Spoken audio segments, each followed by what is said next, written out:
Anderson. I'm the executive director of Charis Circle. Charis Circle is the nonprofit programming arm of Charis Books, and Charis Books is the South's oldest independent feminist bookstore. We are so excited to welcome Hannah Matthews in conversation with Natalie Lima for a discussion of You or Someone You Know, Reflections from an Abortion Doula. It's an eye-opening, transformative, and actionable journey through radical and compassionate community abortion care and support work. What it looks like, how each and every one of us can practice and incorporate it into our daily lives, and what we can imagine and build together in a post-Roe v. Wade United States. This event is co-hosted by the Feminist Women's Health Center. Feminist Women's Health Center is a reproductive health, rights, and justice organization. They provide direct services, including abortion care, and they provide education, advocacy, and leadership development opportunities. And we're joined tonight by Habiba Yassin, who is a newish member of the Feminist Women's Health Center team. And we asked Habiba to kick it off for us and tell us a little bit about the work, Feminist Women's Health Center, the upcoming bus tour, anything you want to share, Habiba. But before we jump in, I do want to let folks know how they can ask questions. So you can ask questions by putting them in the chat or in this little Q&A box on the right-hand side, and we do welcome questions at any time. But without further ado, I would love for you, Habiba, to kick it off, and then I will formally introduce Natalie and Hannah. Yes, thank you so much for having me. As you mentioned, the Feminist Women's Health Center is a reproductive health, rights, and justice organization, and we started providing abortion care as early as 1976. And in 1996, we began developing community education programs so that people are educated about their rights and their own reproductive choices, as well as address systemic inequalities within our community. We continue to engage individuals, students, and supporters in our volunteer and internship programs, and we've had over 200 volunteers over the last year. And at the Feminist Women's Health Center, we provide safe, affordable, and compassionate abortion and reproductive health care to all who need it without judgment. We're also a Black-led, locally based nonprofit organization in Georgia that directly provides reproductive health services while also protecting and promoting reproductive rights and justice through organizing and advocacy. And our organization is currently led by our fierce leader, Kwajalein. And our staff has been comprised primarily of people of color and largely led by Black women, which racially reflects a lot of the identities of most of our patients who come to the clinic as well.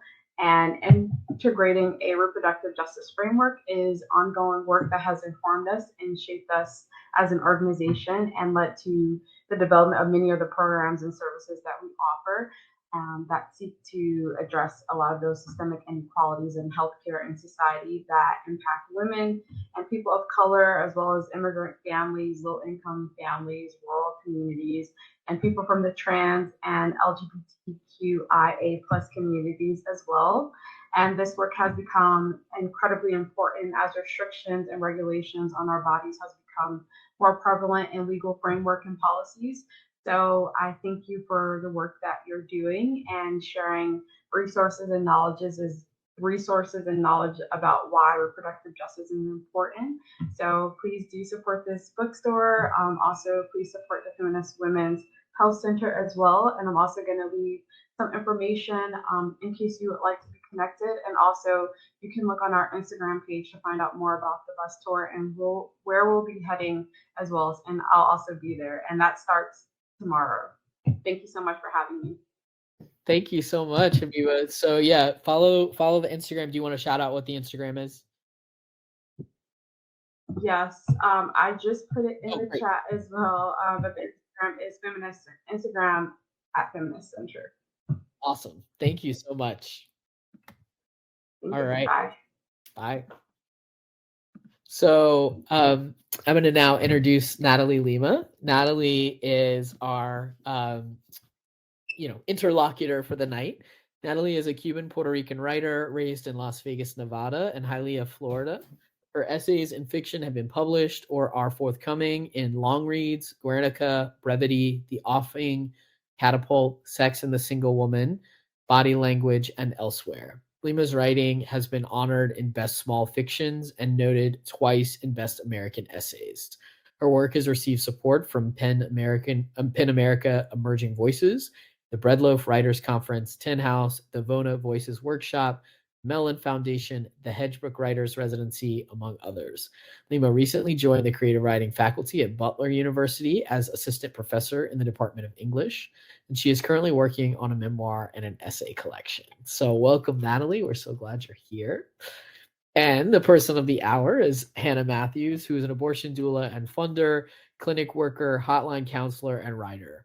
Her writing has appeared in Elle, Esquire, Teen Vogue, McSweeney's, and other publications. She lives in Maine with her family, and more information can be found at hannahmatthews.me. So congratulations, Hannah. We at Charis have been eagerly anticipating this book for quite a while. So it is a real honor to get to help you launch it into the world. I'm so happy for you. And I can't wait to listen to this conversation. So I'm going to get out of the way and we'll get right into it. So welcome to you both. Thank you. Thank you so much, ER. Thank you. Hannah. Hello. Hello. It was so nice talking to you earlier. I'm just really excited about you having your book out in the world because I know a lot of people have been waiting for it, and I just wanted to know how your publication going so far. Thank you. That's so kind. It's really lovely. It's been chaotic and, as stressful as everyone told me it would be. And of course, I'm also working a day job, raising a 2-year-old, continuing with my hotline and funding and doula work. So there's a lot going on, but it's been so beautiful to receive messages and letters and calls and texts from folks who've had abortions or who've supported other people through abortions and who see themselves reflected in the book in any way, or just who are, finding the book to be comforting or exciting. So that has been really beautiful. That's so cool. How many days has it been out now? It came out on Tuesday. Wow. Yeah, May 2nd. Mm-hmm. So has it been like everything you expected, or has it been scary? Have you gotten any hate mail? Like, how's that going? It has been scary. It's more for me because I have kind of been very open and public about my own abortion experiences. What is frightening for me is all of the folks who I interviewed for this book or who trusted me with their abortion stories, and just the fear of misrepresenting them or having their words or their stories be misunderstood because of, mistakes I made, things like that. So it feels, that has felt like a heavy weight of just, really not wanting anyone to be or feel misunderstood or misrepresented. Yeah.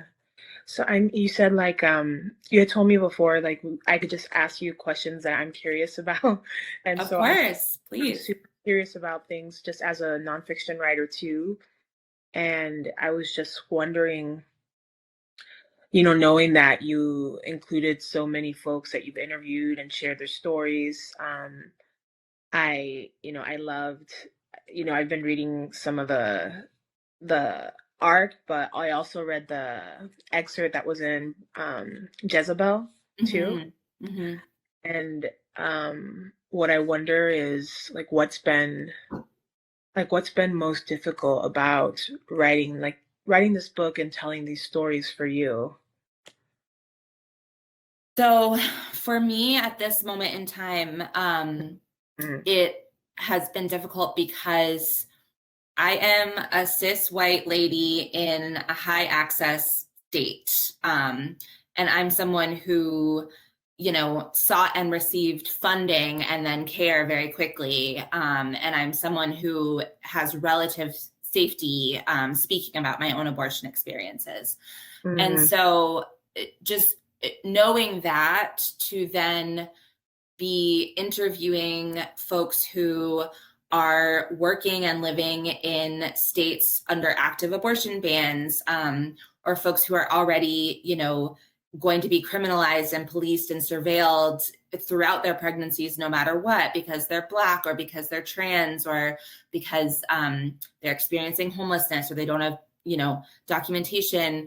These things are, I think it was Tina Vasquez, who's like an incredible journalist for Prism, who said, journalism is inherently extractive because you can't pay people to speak with you. That's not ethical. And so often in my research and when I was first, conducting interviews for this book, it was really reaching out to someone who, A, is a personal hero of mine, and B, is someone who's working in the South, is Black, is trans, is working under, far more pressure and with far less institutional support than I am. And so to reach out as this cis white lady from Maine, where, we have 12 providers and we have access to funding and kind of, all of these factors, I often felt just very clumsy. I felt very graceless. It felt so extractive in this way. And so that was probably the most difficult part, honestly, was just when it came to telling other people's stories or inviting other people to tell their stories in the book and through the book, just the way in which, there was that imbalance at this moment. Yeah, I mean, I can't imagine like how difficult it is to even like take on this kind of undertaking at all, and tell the other stories of other people, from having any kind of feeling like you have any kind of access or privilege. And it feels like it's a really big responsibility, And so I'm like, it's exciting to see like the book is like out in the world now, officially. And that's really key. Yeah. So I wanted to ask you about, because knowing that, like, knowing how stigmatized these kind of stories are, and I remember when Roe was overturned and people were getting really hype up about it on Twitter and stuff. I remember seeing an editor at a Big Five share. She said something about how, oh, we've gotten many times, like books that come across our table that are on the topic of abortion or have abortion as a major element, and we don't publish them, because of the stigma, and and how this time had felt so different. And I wanted to really hear because I don't even know you that well. I feel like we've crossed paths online in the last year or so, and I wonder like what this whole publication journey was for you, like from like the nugget to how you got it published at a huge publisher. That's really interesting to me as a writer. Yeah. And as a woman who writes about abortion too, and writes about things that are taboo technically. Sure. Yeah, so that is why I felt like this was the only book I could write at this moment. And I started it, I wrote the proposal almost a year before the Dobbs decision came down, and, before the leak came down so that we knew Dobbs was coming. And, we in the movement, like in the repro rights, health and justice worlds and communities, we knew Dobbs was coming. The writing was on the wall for a long, long time. And also the anti-abortion faction had been very explicit that this was what they were coming for. And right. So I kept encountering this like deep discomfort and this deep shame, and people kept apologizing to me constantly for asking me for support around their abortion, or even just sharing with me that they've had an abortion. And I felt like so angry that people were feeling that this was abnormal in any way, because abortion, is so normal and common and happening all around us in people's bodies and lives, like at all times. It's very, very common. And B, It's so just like it's on this spectrum of our reproductive lives and our bodies. So along with menstruation and, you know, all the other pregnancy outcomes, miscarriage, birth, stillbirth, you know, menopause, like it exists on this spectrum, and they're all together. And we've so successfully siloed abortion into its own separate thing. And a lot of that is just rhetorical and arbitrary and nonsense, but it just is such a, you know, the same way I want someone to be able to, like a stranger in a bathroom, to be like, hey, do you have a tampon? I want someone to just be able to be like, hey, I need help, I'm having an abortion. Or hey, like when I had my abortion, I felt this way, or like this happened. Like that needs to just kind of be, we need to get there in order to kind of create this future together where we all can, you know, really own our bodies and what happens in them and to them and how we make our families. Yeah. Oh, it's like I haven't even thought about, I mean, maybe like a little bit about how we have siloed abortion into its own like weird category for people. And really it should be a thing that people should talk about more openly. And it is something that amongst you know folks with uteruses we'll talk about a little bit more, but like it is certainly, I still remember being in a workshop, a creative nonfiction workshop, and another woman had brought in her an essay on abortion, her abortion. And, one thing that I noticed was, first, this is a creative nonfiction writer, that instead of telling it like straight as a narrative, it was braided with some other topic and heavily focused on that, and then kind of would go back to the abortion, which I think is like a creative choice writers make, but it feels really specific here to not wanting to focus on or like scare off the audience potentially. But I remember workshopping it in the middle of the workshop, and there were two cis men in the room. And you could see that they just didn't comment, like they felt like they couldn't comment. And then they felt like the few things they could say, it was just like it was a tense experience. And it's not that long ago, and that just feels like an interesting thing, especially as somebody who, like you, thinking about you, you're so open about what you do, who you are, everything about you, I don't know why I just said that. That wasn't even my next question, but it's just something I'm thinking about.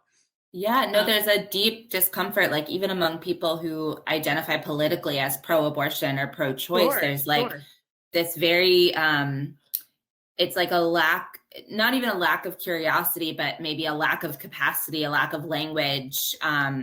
And then, just receiving messaging their whole life that this isn't something really to be discussed, except as a political debate where it's just theoretical.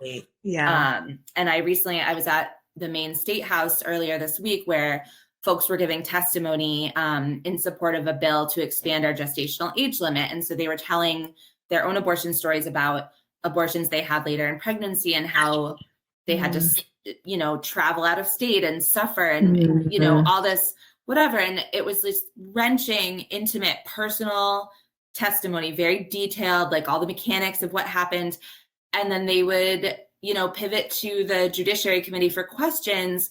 And the anti-abortion side would always just ask this hypothetical. Like they would not even acknowledge the human being in front of them weeping and the specific abortion that was being discussed. They would just say, well, what if a healthy baby was one day from being born? Like they just always brought it back to this hypothetical, theoretical baby or person, and it's like, no, dude, like engage with the human in front of you who just told you specifically what happened in their pregnancy.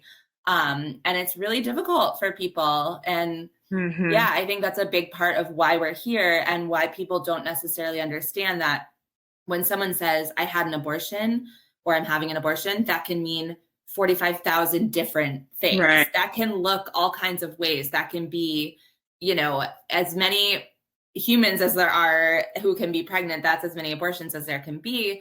But we've just like flattened it into this political, academic, you know, philosophical thing. And so we all think we know what abortion is or means. But the only expert on an abortion is the person having an abortion. So there's no such thing as like abortion as a concept or an abortion expert generally. Yeah, for sure. Yeah. I mean, you talking, so clearly like there's so much mixed into this book. Obviously, so much research went into it, you know, on top of these interviews and telling these personal histories, there's all this research you do. And you technically, you have to talk about politics if you're talking about abortion. Mm-hmm. And so when you decided to write this book, I'm just wondering what was the most difficult part of actually sitting down and putting words to paper with this kind of project, and maybe kind of also, I mean, I guess you told us you sold it on proposal, so you had an idea how to like line it out. And yeah, the most difficult part of writing this book was, I mean, so I always say this is not the best book I could have written, but this is the best book I could have written in 20-minute increments while having an infant and a toddler in a pandemic, while working at an abortion clinic for my day job, and then having 2 other jobs on the side. So really it was just my lack of capacity and, you know, to focus your energy completely on your own abortion experience or someone else's abortion experience. And, you know, sometimes, often the trauma that comes with that, but also like you know, when you spiral outward from their experience to then, okay, now you're reading about white supremacy and Nazis and eugenics, and you're reading about, you know, the way that enslaved Black women were treated like in their reproductive lives, and, you know, the things that were done to them and their bodies and their pregnancies and their parenthood and, you know, these things. So that was, I think, the most difficult part of writing the book, is that often I just would find myself like, okay, I have half an hour to write, but this is going to take me 2 days to kind of psych myself up to, and then 2 days to come back down from. And, you know, often I wouldn't have that time. I would be going straight back into the clinic to help more people have abortions, or I'd be going straight to put my baby to bed, you know, and so it just kind of, I lacked space to kind of process what was happening and what I was writing about, which I think is right. Almost every writer I know and almost every abortion care worker I know is broke and busy and stressed and doesn't have a lot of free time or space to process what's happening. So I would say that was probably the most difficult thing, was, you know, desperately trying to carve out time, not just to write, but to kind of do all the pre and post writing, just like sitting with myself. So how long did it actually take you to finish a first full draft of the book? That's a great question. I was just wondering, because I'm like, you're such a busy person. So okay, so I signed my book contract. I don't know if my agent is here. Anyone who would actually know the answer to this, I can get you the specifics later. I signed my book contract in, I want to say October, perhaps. That could be wrong.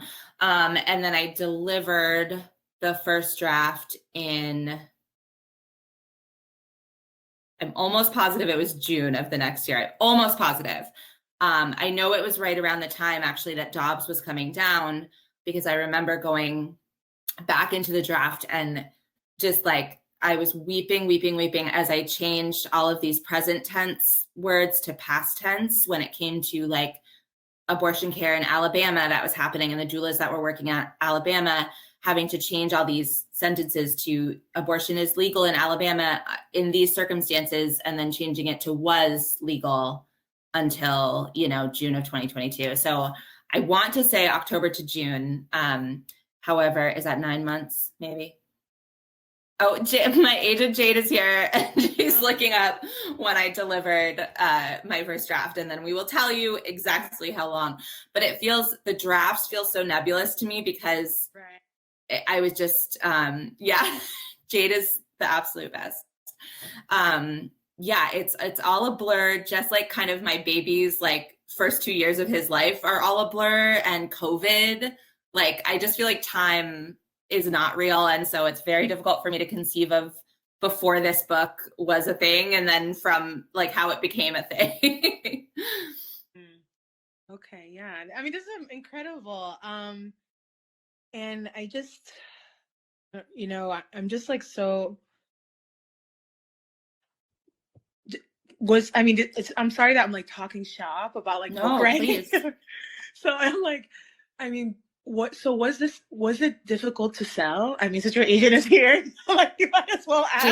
Jade, was it difficult to sell my book? Was it difficult to sell, or was it easy? Like, I have no idea, because I'm just So I didn't sell it. So Jade sold it for me.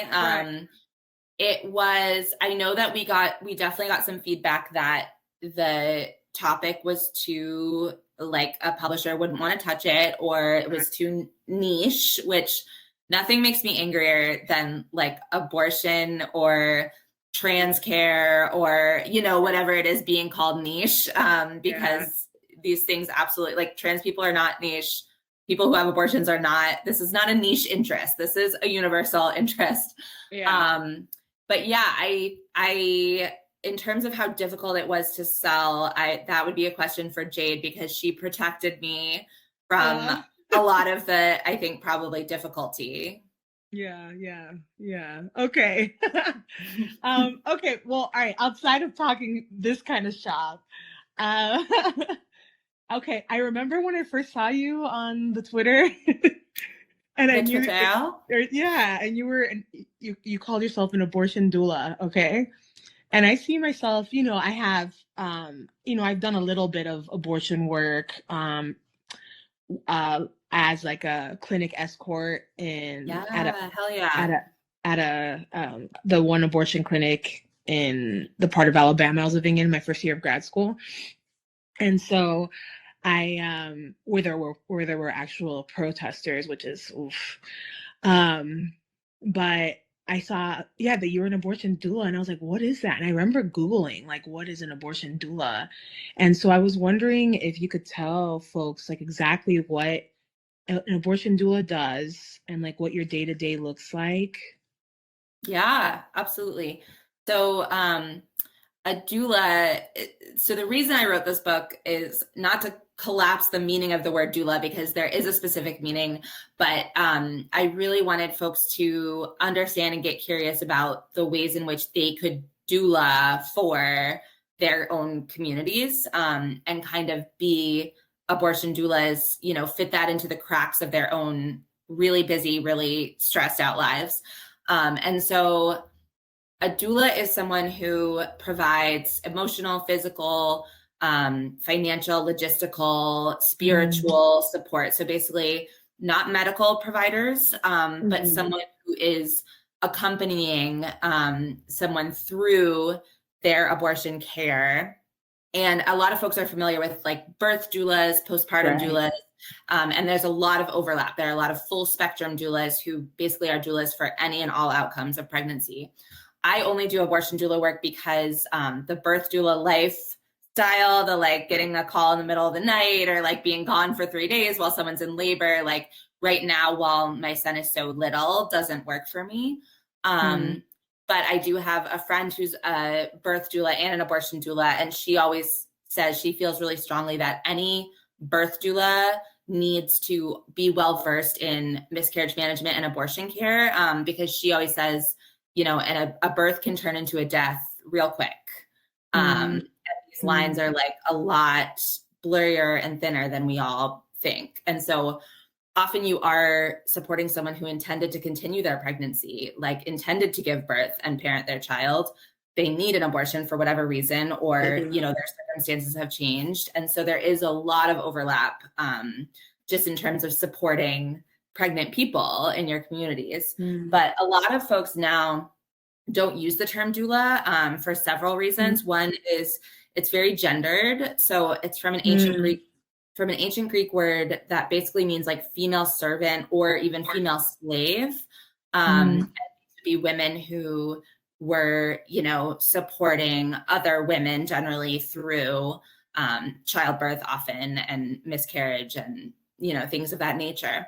So it's very gendered. And then also because it did mean female slave in ancient Greece, you know, it has associations now with chattel slavery. And so a lot of folks really don't use the word, and they'll use abortion care worker, or in Latin America, they like to use the word like companion. And so, yeah, and there's like a companion model that Latin America has given, you know, folks in the movement up here that is just incredible. So, yeah, so that is kind of how I define doula. And for me, what it looks like day to day, often it's people just kind of know that I'm someone safe and that I'm someone who like generally knows what's legal and what's not, and what's possible and what's not. And so they'll start by just reaching out to me and saying like, hey, I need help. Okay, Jade just said 10 months from contract to delivery. Okay. Yeah. So you were pretty much right. Yeah. 10 months for a draft. But so often someone will just reach out and say, you know, either for themselves or their roommate, their sister, their partner, whoever, just say like, hey, so this is happening. I'm probably going to have an abortion, or I think I need an abortion. Can we talk? And then we'll sort of go from there, and I'll help them identify like, what do you need? What do you want? How can we protect your joy through this experience and protect your autonomy and like really honor and, you know, respect your very specific desires and needs here. And then from there, you know, I'll help them find funding. I'll help them find transportation. I'll accompany them if they want. Often it's a medication abortion that someone is having at home. So they're passing their pregnancy at home. So they'll need childcare. They'll need just like support, companionship. They'll need someone to run out and like get their medications, get their ginger ale, saltines, you know, all of the things. And then if it's a procedural or in-clinic abortion, sometimes they do want, you know, someone with them who's not their partner. Often a lot of clinics still have like a one support person in the room rule. And so generally that's going to be someone's partner or best friend before it will be me. But there are times that someone doesn't have anyone and would like a doula with them in the room, you know, holding their hand, like wiping their sweat, you know, wiping their tears, talking them through it, doing verbal anesthesia, like, you know, just kind of similar to what probably you would imagine a birth doula doing in the actual, you know, like nitty gritty abortion that's happening. So, and then, yeah, all the like weird legal things, like we often have folks who don't know what's legal and they're scared to Google it, right? Sure. They're scared to just kind of be investigating what's legal for them and what's not, because they know that like, you know, generally right now, and I say this not to scare folks, but just to kind of, so people understand, because a lot of people I hear are like, well, I'm in a safe state, I'm in a blue state, this and that. Yeah. But, you know, prosecutors are doing whatever they want. Cops are doing whatever they want, as they always have done. And so I do really want folks to just kind of be aware of like what they're doing on their devices when it comes to researching, you know, their own abortion care. And there are lots of great sites that are absolutely safe to visit, but I just, you know, I always want folks to know, like, if you're Googling, like, I'm 15 weeks, I live in this state, I need an abortion, like, you know, it's a tricky time to just be researching on your own on devices that may not be as secure as they need to be. Okay. That was, it's amazing. And I mean, I don't want to, is it okay if I get a little personal with this? Oh, okay. Natalie. I'm sorry. I write nonfiction. I don't feel weird talking about my life, but I feel like, no. But anyways, I had an abortion last year, which you know about, in July, right after they overturned Roe. And I remember I went by myself, and I live in Arizona, so they banned abortion immediately there. So I had to drive to California, and I was alone. And I remember I was really grateful because in the room, there's a doctor, and then there was like a med student doing some kind of rounds. Like she was doing her this round of this, and then she was going to move on somewhere else and somewhere else. So because she was there, her job was just to like look, to watch. So she held my hand the whole time, and I was so, so grateful for that because, I didn't have my mom around, I didn't have anybody around. I was just me, and it's uncomfortable, it's painful, it's unpleasant, it's painful in every sense of the word painful, it's not regular. So anyway, I'm like, like the job of a doula seems so necessary and so important, and I'm just so glad it exists. I guess that's why I was struck the first time I think I saw it was when you said I saw you call yourself maybe an abortion doula in your bio or something. And I was like, there's like support systems out there for that. So I thought that was so cool. And it's funny, a lot of no, go ahead. No, go ahead. I was just going to say, like, a lot of clinic staff, I know, kind of bristle at the concept of abortion doulas because they feel like it implies that abortion is inherently traumatic or terrifying or, as dangerous as childbirth, which I think it's like 14 times safer than childbirth in the US and probably even more so for Black women, right? Who, for Black women to choose to give birth is like, that's very, in this country, of course, like very frightening and very dangerous. And they often do, benefit from advocates in the room or folks from their own lives who are just kind of working for them and advocating for them as they give birth.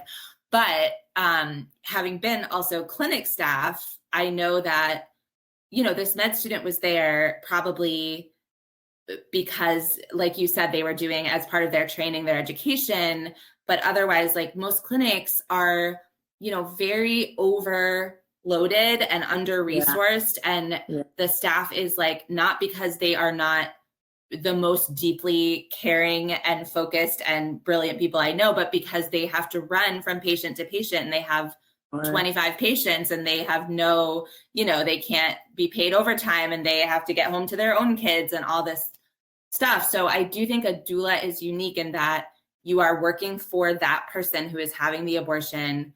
You are in service to them. You are accompanying only them from start to finish sometimes.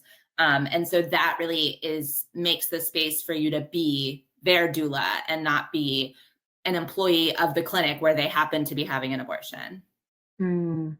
Which, again, not to collapse like the boundaries, but lots of clinic staff are also doing doula work. And lots of clinics have their own like in-house doulas, or sometimes they're called handholders, like you said, and, other support folks. And that's really wonderful. But many clinics don't have the budget for that or the physical space for it. So, yeah. Okay. But yeah. I'm so glad you had that person there and that they were able to fill that role for you. And that's really just beautiful. And I'm sure they remember you. Oh, I hope so. Yeah. You mentioned abortion pills, and that's something that everyone seems to be talking about now since last year. And I was wondering if you could tell folks in the audience why a person would choose abortion pills versus an in-clinic procedure. Yeah, absolutely.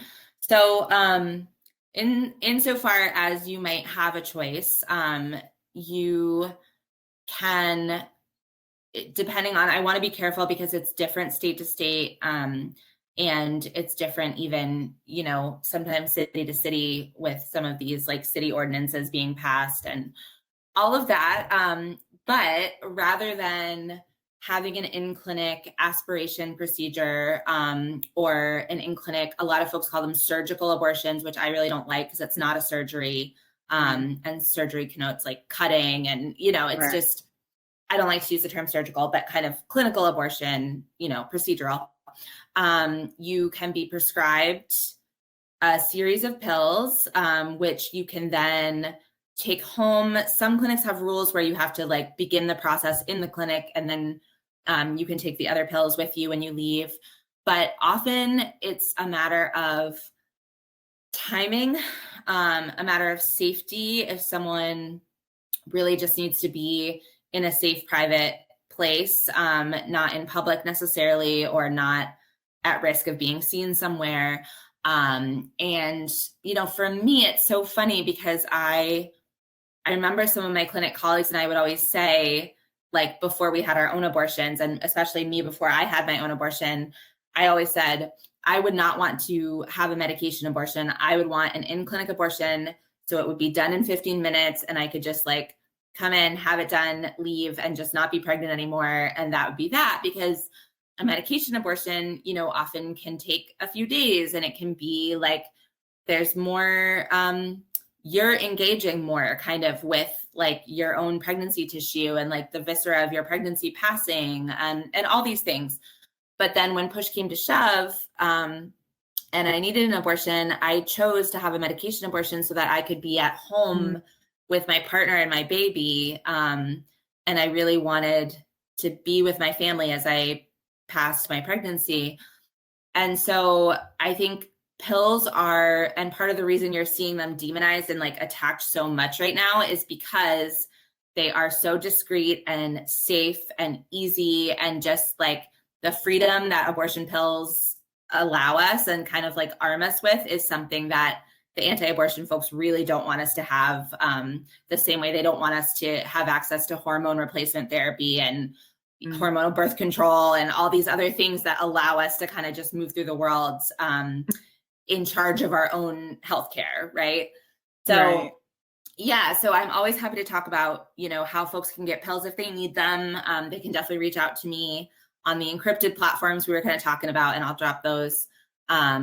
And just, you know, what's possible in terms of using pills to kind of self-manage, or even if you're going to have a provider, you know, help you manage your abortion, just what's possible and what might feel good. Yeah. Okay. This is great. You're like telling, it's like so, I'm learning so much, you know? I have like just a couple more questions that I was curious about. Well, the first one is, you know, I told you about my procedure last year, and that was because I remember, you know, when I drove to California, I stayed in a hotel the night before. And then I remember the morning of, I messaged you, and I just was like, I want to talk to somebody. And I'm like, and you've made yourself essentially like, if we have a brand. Yeah. I love, if that's my brand, I love it. It's your brand. It's a brand for sure. It's a brand. Yeah. So I remember I was like, you know, I don't know her super well, but we interact on Twitter and stuff. Yeah. So I think I inboxed you on Instagram or Twitter or something. It was like, yeah, I don't remember. Yeah. And I was just like, hey, I'm about to have an abortion, and I just wanted to say hello. I don't even know what I said. Yeah, I think you said like, I just needed to tell somebody this. Like, yeah, I just needed someone to know that I'm going through this. Right. And so, and I, you know, and with all the privilege and access I have, you know, I'm 36 years old. So, I'm like the oldest person in the clinic on top of it, but that's a whole thing. But like, I was there, I felt very lucky to have the money to be able to drive to California, the few hours to the abortion clinic, to have all the resources I needed to be able to get this procedure done. And I just, you know, it made me think about teenage me and how it would have been impossible. You know, I have no idea what I would have done if it were outlawed. Because this was my second abortion. My first one was at 18. And, you know, I had no money, nothing. And I lived in Florida. I'm like, had they outlawed it there, what would I have done? I have no idea. But thinking about like how you've become this sort of like face of like abortion access for people. And I know, but it is. because even for me, I'm like, well, who can I reach out to? I'm going to reach out to Hannah. What I wonder is like, what has that been like for you? Also, with this book being out in the world, like knowing that you're the person who wrote this book, you're the person who your life centers around this very important thing. Yeah. What does it mean, like, for that to be such a part of my identity? Well, yeah. What does it mean for you? Yeah, for you. Yeah. Yeah, it's interesting. Like, I, again, am very, I always say, like, my role in the revolution is just like at someone's bedside holding their hand. It's not like on a podium, like speaking into a megaphone, testifying before Congress. Like, I'm not like the public figure or the activist. And I'm really not trying to be. I'm a care worker, period, point blank. That's my role in the revolution. But you do need to kind of, sign your name on something if you're going to write a book. And so it has been, it's been really beautiful for people who don't know me, because I think, everyone who knew me personally before this or was in community with me in any way, certainly like knew that I was someone they could come to if they needed. And so it has been really beautiful for people who don't know me personally to know that. And it just like to have friends of friends say, reach out or, send me mail and just say like, hey, I just want you to know that like, this is happening for me right now, or this happened for me 10 years ago or whatever the case may be.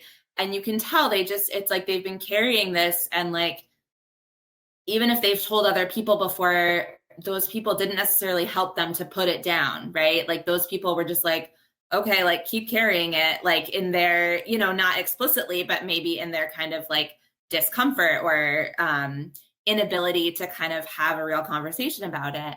So that's been really nice. I am struggling a lot with like, again, I really shy away from, being seen as any kind of expert or giving an expert opinion, because I really strongly believe there's, like I said, like I am only an expert on my abortion experiences. That is it. And I have no expertise on your abortion experiences because you are the only expert there. So that is sometimes like a little tricky. And again, especially being like cis and white and like, pretty much everyone who has been afforded the opportunities that I'm being afforded because I wrote a book, generally especially in like the reproductive rights movement, have been white women.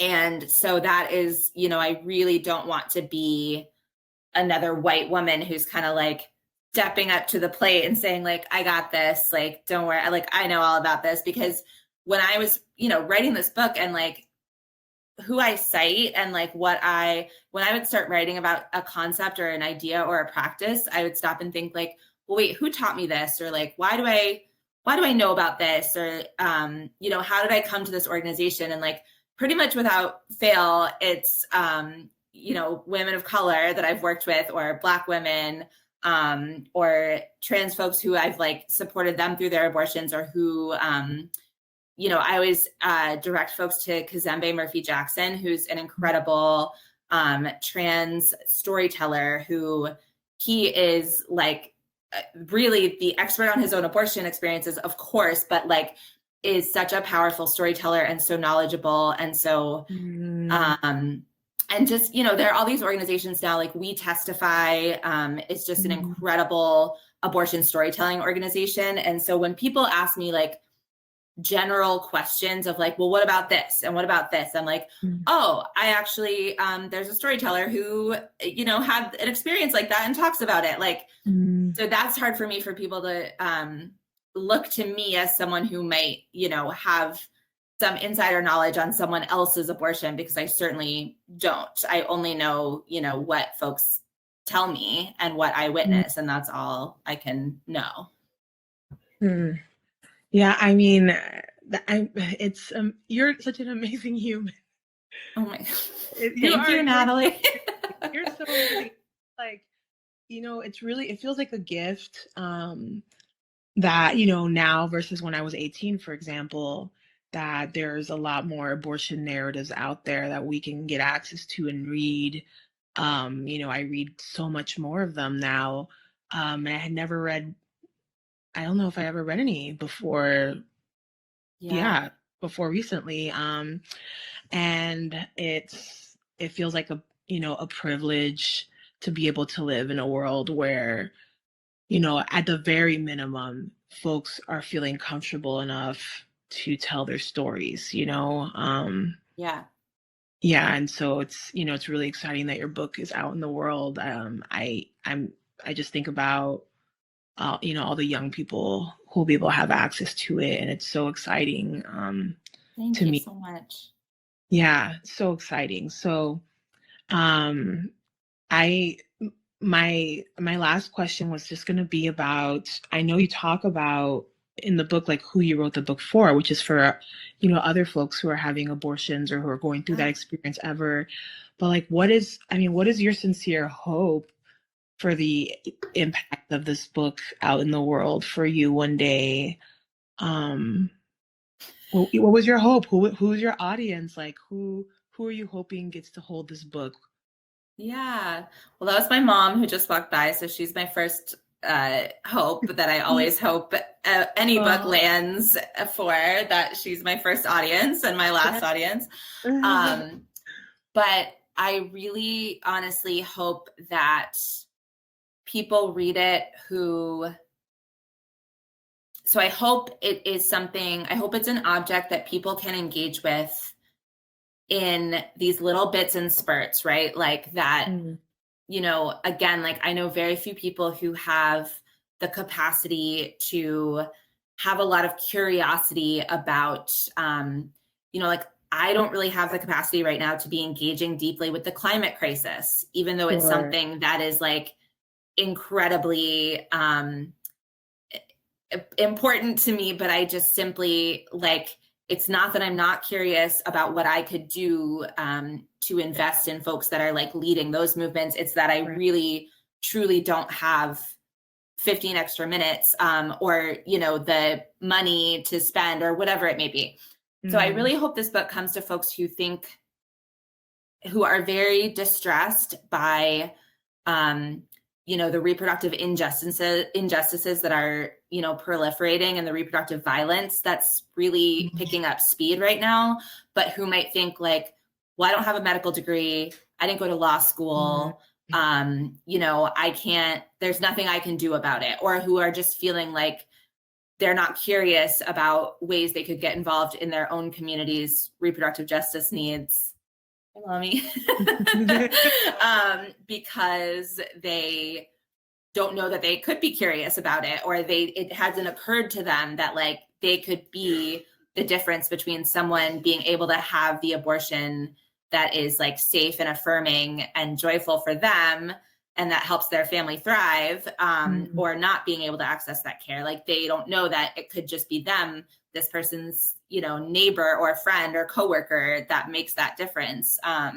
But, more and more that is kind of what abortion care is going to look like in a lot of the United States, is just truly like these constellations of support, like holding each other up and keeping, pushing each other forward. So I hope someone picks it up because they're just like, oh, like what's an abortion doula? Or, or just like, oh, I wonder if that's something that like if there might be anything here that I could kind of like get curious about and then, make part of my life or part of my further reading or, whatever.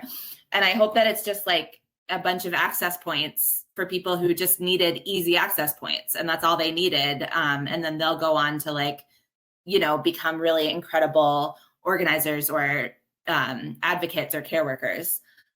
So yeah, that's why I think it's in kind of sections or essays. I don't want someone to have to like sit down and read it start to finish and like read the index, and I don't want someone to see footnotes and be like, no, I can't do this. Like, because I totally understand all of those feelings. I want someone to just be able to pick it up, look at the table of contents, which is every section is like, abortion is sex, abortion is justice, abortion is nature, abortion is parenthood, abortion is a holy blessing, abortion is queer, just like find something that they're like, oh, that could be an access point for me, not just in terms of identity, but like what I'm interested in. So yeah, I feel like you asked me a very simple question. I just talked for an hour and a half. And I just feel I feel so grateful that you've put this book out in the world, just like you in general. And that's so kind. It makes me feel brave to talk about my stuff. As you see, I'm like, I've talked about my life here, and I'm like, oh, I'm just like blabbing about myself. But it's like, because of the way that this work that you do and everything you're doing makes me feel safe. And I know it's going to make other people feel safe when they get their hands on this book. So I'm really sincerely so grateful that it exists. And I'm so proud of you. And I'm so glad to be here with you today to talk about this. So yeah, I don't know. Are there any questions from the audience? Thank you so much. Thank you. Can you see them or not really? I can see one. I can't see it all right now on this thingy. Okay, I will read the only question I see right now is from the brilliant Chris Malcolm Balk. It makes me very nervous to know that Chris is here. I know, me too. The question is, I'm really interested in Natalie's commentary about workshopping a braided abortion essay and feeling like the material was buried in a way. I'm wondering if either or both of you have favorite writing about abortion in any genre aside from your own. I love that question, Chris. Wow, that is a great question. And you know what? And that comment was not to drink Haterade on that essay. I just want to say, I do want to say that, okay? Because I think we all love a braided essay. Like, let's be clear. We all have felt heard the siren song of the braids. Right. and I think we all go about choosing to write about our specific traumas in different ways too. So that I really, really want to say is really important. Definitely. I do think, though, there isn't enough writing about abortion, like even a little more frankly, it's like, sometimes it's like abortion as metaphor, like there's like, I want people to like write abortion straight up sometimes. And so I don't know if I have any favorite writing. The most recent thing is what I talked about before we started was Happening by Annie Arnaud, who's the writer that just won the Nobel Prize. And I had never heard of her. And then I saw, a nonfiction writer won the Nobel Prize. Let me see what she writes. And I'm like, oh, she just writes about herself. Well, I'm into that. I love that. Yeah. Hell yeah. And then I was like, what should I read of hers? And then as soon as I asked, everybody was like, Happening is the one. And then it's a little slender book with like a straightforward story about her having an abortion in her early 20s, back when it was still illegal in France. Yeah. And so it's beautiful. So I highly recommend that to anybody else. I'm sure you're way more well-read on the topic than I am. No, I love that suggestion. I think everyone should read it for sure.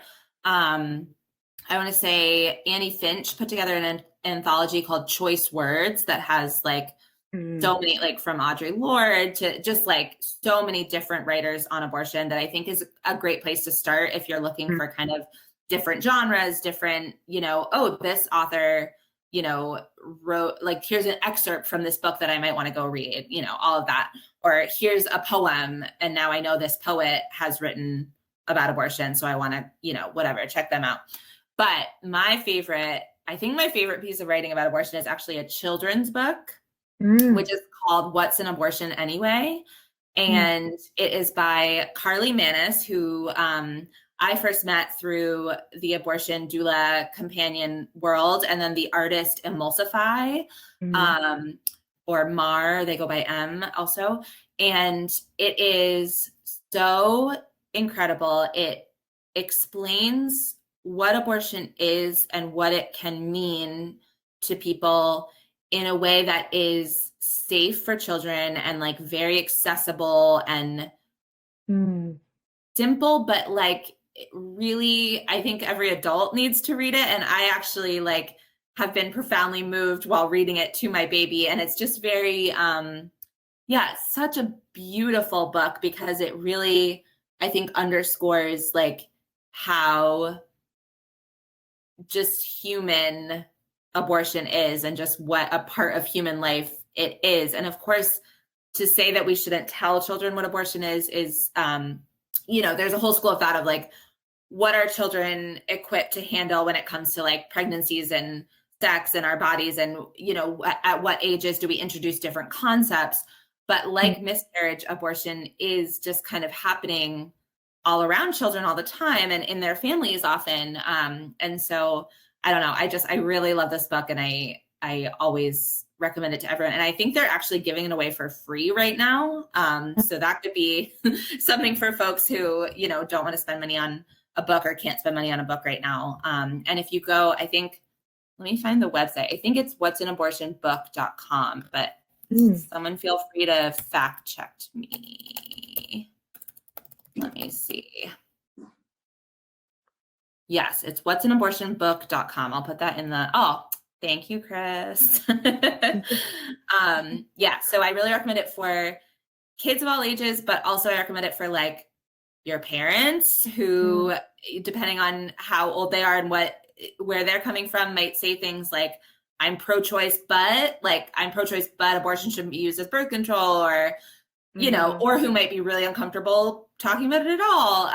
Like it's just a really, really beautiful kind of like world expanding book, as children's books often are for adults, right? And I just feel like everyone should have it kind of on their shelf. I'm so excited. I'm so excited to get it now. I feel like I've heard of that, like in the periphery, maybe at some point. And I'm like, yeah, I have to order Chris dropped the link in the chat, which I'm so grateful for, and I'll just text it to you. Okay, cool. Yeah. Oh, this is awesome. Okay, so I don't know. I don't really have anything else I want to ask you besides interrogating you about writing a book. Please. I don't know. Yeah, maybe you can help me. Oh, I tried to move this question to answered and it didn't work.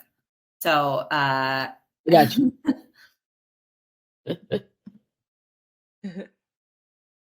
There we go. Boom. Done. Gorgeous. Okay, cool. And I don't see any other questions right now. So if other folks want to ask questions, they can, but I also know it's 8:35. So ER, you are welcome to come back up and share with folks how they can buy my book or access Natalie's work. Yes. Thank you.